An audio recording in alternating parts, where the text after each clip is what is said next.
இந்த மாதிரி எத்தனை வீடியோஸ் நான் பண்ண போறேன்னு எனக்கு புரியல. உண்மையிலே எனக்கு வயிறு எரியுது. ஜஸ்டிஸ் அப்படின்ற வார்த்தைக்கு பின்னாடி போடுற பொண்ணுங்களுடைய நேம்ஸ் மட்டும் தான் மாறுது.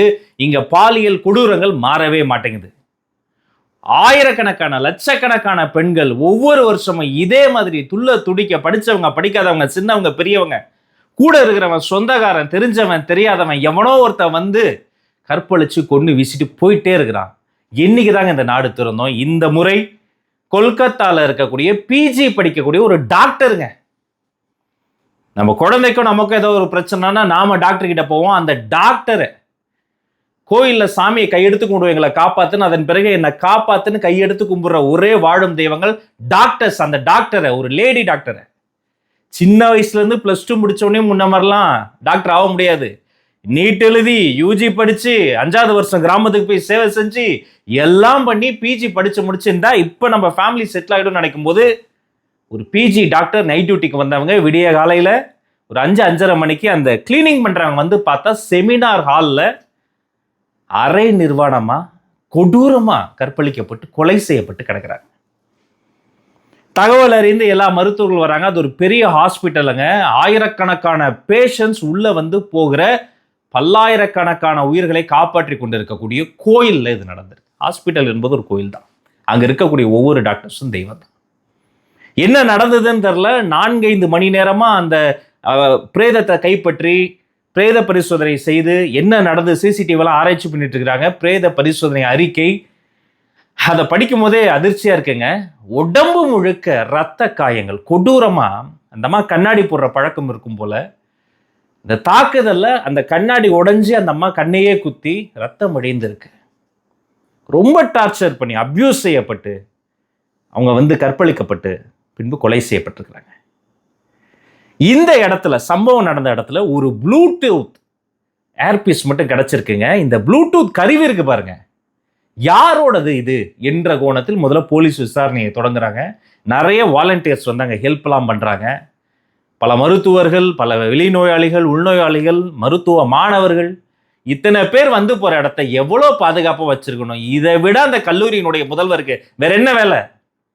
எவ்வளோ சம்பளம் வாங்குறீங்க? உங்க முன்னாடி எவ்வளவு படிச்சாலும் பசங்க வந்து எப்படி கூனி குறுகி கை கட்டி நிக்கணும்?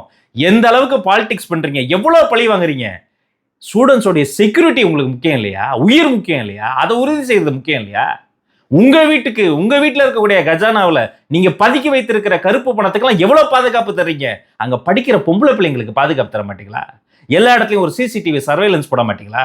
அப்புறம் என்னங்க ஹாஸ்பிட்டல்? அப்புறம் அந்த ஹாஸ்பிட்டல், அந்த கல்லூரி, அதற்கு ஒரு முதல்வர் கேள்வி கேட்டது நான் இல்லைங்க, கோர்ட்டே காரி துப்பிருச்சு.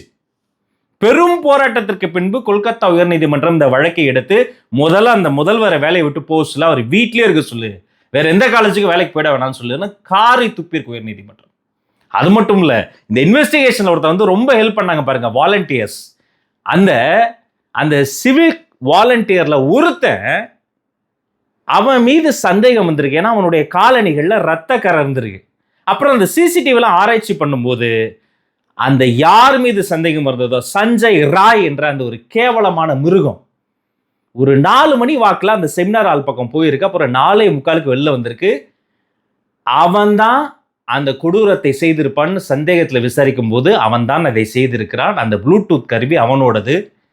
ஒரு பிஜி படிக்கக்கூடிய மருத்துவ மாணவியை வன்முறையா பலவந்தப்படுத்தி பயங்கர டார்ச்சர் பண்ணி அபியூஸ் பண்ணி எல்லாத்தையும் முடிச்சுட்டு கொலை பண்ணிட்டு சாவகாசமா வீட்டுக்கு போயிட்டு ட்ரெஸ் எல்லாம் மாத்திட்டு சாமர்த்தியமா திரும்ப வந்து அதே கிரைம் சீனுக்கு வந்திருக்காங்க.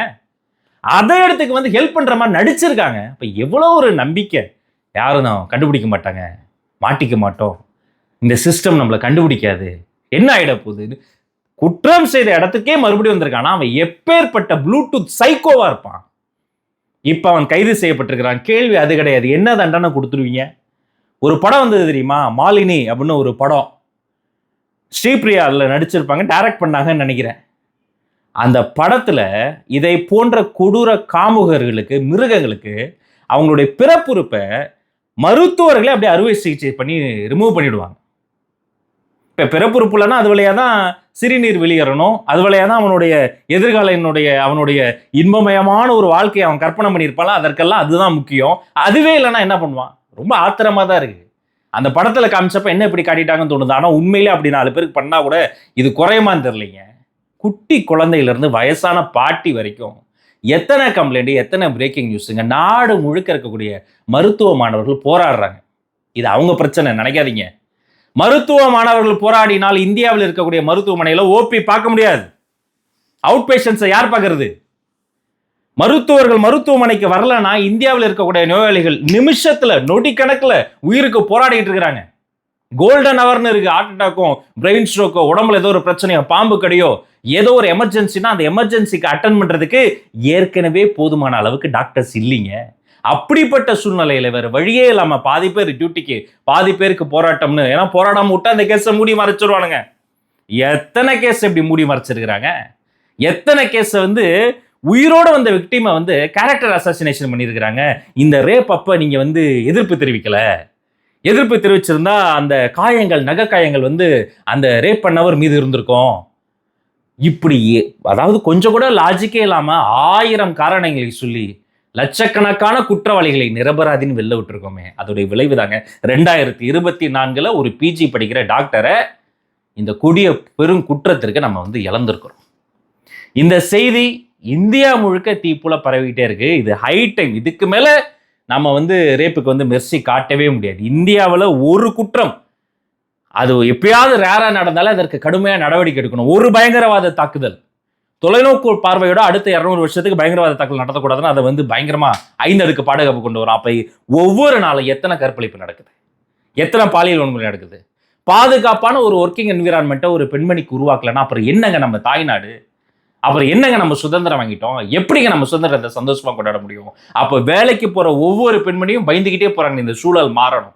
மருத்துவமனை என்பது நோயாளிகளுக்கு பாதுகாப்பு தரணும் என்று கேட்ட காலம் போய் முதல்ல மருத்துவமனைக்கு பாதுகாப்பு தாங்க, மருத்துவர்களுக்கு பாதுகாப்பு தாங்க. எல்லா மெடிக்கல் காலேஜ்லயும் சிசிடிவி கேமராஸை உடனே இன்ஸ்டால் பண்ணுங்க. வேறெவர் வென்னெவர் ஒரு லேடி அந்த இடத்துல ஒர்க் என்விரான்மெண்ட் வந்தாங்கன்னா 200% அவங்களுக்கான சர்வேலன்ஸ் கேமராவும் மற்றும் அவர்களுக்கான பாதுகாப்பையும் உறுதி செய்ய வேண்டியது அங்கு வேலை பார்க்கக்கூடிய அந்த வேலையிடத்தினுடைய தலைவர். அது காலேஜ் தான் பிரின்சிபல், அது ஆஃபீஸ் தான் அந்த ஆஃபீஸோடைய ஹெட். அது ஒரு சின்ன இடமா இருந்தாலும் அந்த இடத்தினுடைய முதலாளி யாரோ அவர்கள் தான் பொறுப்பு. முதல் பொறுப்பு அவங்க தான். ரெண்டாவது, இது மாதிரி கேசஸை பேசி பேசி சொல்லி சொல்லி இன்னைக்கு நாளைக்கு சேஞ்ச் வந்துரும்னு நினைச்சு உண்மையாவே நெஞ்சு வலிக்குதுங்க. தயவு செஞ்சு இந்த சமூகம் மாறணும். பொம்பளை பிள்ளையை எப்படி வளர்க்கணும்னு 1000 இருக்கு. ஆம்பளை பிள்ளை எப்படி வளர்க்கணும்னு தயவு செய்து நம்ம பேசுவோம். ஒருத்தன் ஆம்பளை சத்தமா பேசிட்டா ஆஹா நல்ல பேச்சாளன், பொண்ணு சத்தமா பேசிட்டா வாயாடி. ஒருத்தன் மாடர்ன் ட்ரெஸ் போட்டா அம்பார் ஹீரோ மாதிரி இருக்கான், பொண்ணு மாடர்ன் ட்ரெஸ் போட்டா என்ன இது, இதெல்லாம் ஒரு ட்ரெஸ்ஸா? தயவு செய்து பெண்களுக்கு எதிராக வரக்கூடிய எந்த பாலியல் குற்றங்களுக்கும் பெண்கள் தான் காரணம் என்ற பழமைவாதத்தை தூக்கி தூர போடுங்க. ஆண்களை எப்படி வளர்க்கணும், எப்படி சிவில் சொசைட்டியில் அவங்க ஒழுங்கா வளரணும் என்பதை ஒவ்வொரு பேரண்ட் இந்த சமூகமும் தயவு செய்து கணக்கில் எடுத்துக்கொண்டு கொண்டு வாங்க. இல்லைன்னா சர்வதேச இன்டர்நேஷனல் ஸ்டாண்டர்ட்ஸ்ல இந்த குற்றங்களுக்கான சிவியர் பனிஷ்மெண்ட்ஸை கொண்டு வாங்க. தப்பே கிடையாது. இந்த நாட்டில் ட்ரக் கடத்தினா கூட ஈஸியாக தப்பிச்சிடுறாங்க, ரேப் பண்ணா தப்பிச்சிடுறாங்க, குழந்தைகளை அபியூஸ் பண்ணாம தப்பிச்சிடுறான். நாளடைவில் ஆதாரங்கள் பத்தலன்னு கோர்ட்டே ரிலீஸ் பண்ணக்கூடிய சூழல் இருக்கு. இத்தனை நாளில் எஃப்ஐஆர் பண்ணலன்னா தப்பிக்கலாம், ஐவிட்னஸ் இல்லைனா தப்பிக்கலாம், போதுமான மெடிக்கல் சான்று இல்லைனா தப்பிக்கலாம். 1000 ஓட்டைகள் இருக்கு. ஆனால் இனிமேல் அவங்க எப்படி தப்பிக்கலாம்? அதற்கு உடனடியாக மிக கடுமையான சட்டத்தை இந்த நாட்டில் உருவாக்கணும். இந்த செய்தியை குறித்து அறிந்து கொள்ள நினைக்கிற எல்லா நண்பர்களுக்கும் இந்த விஷயத்தை, இந்த அவேர்னஸ் உடனே ஷேர் பண்ணுங்க.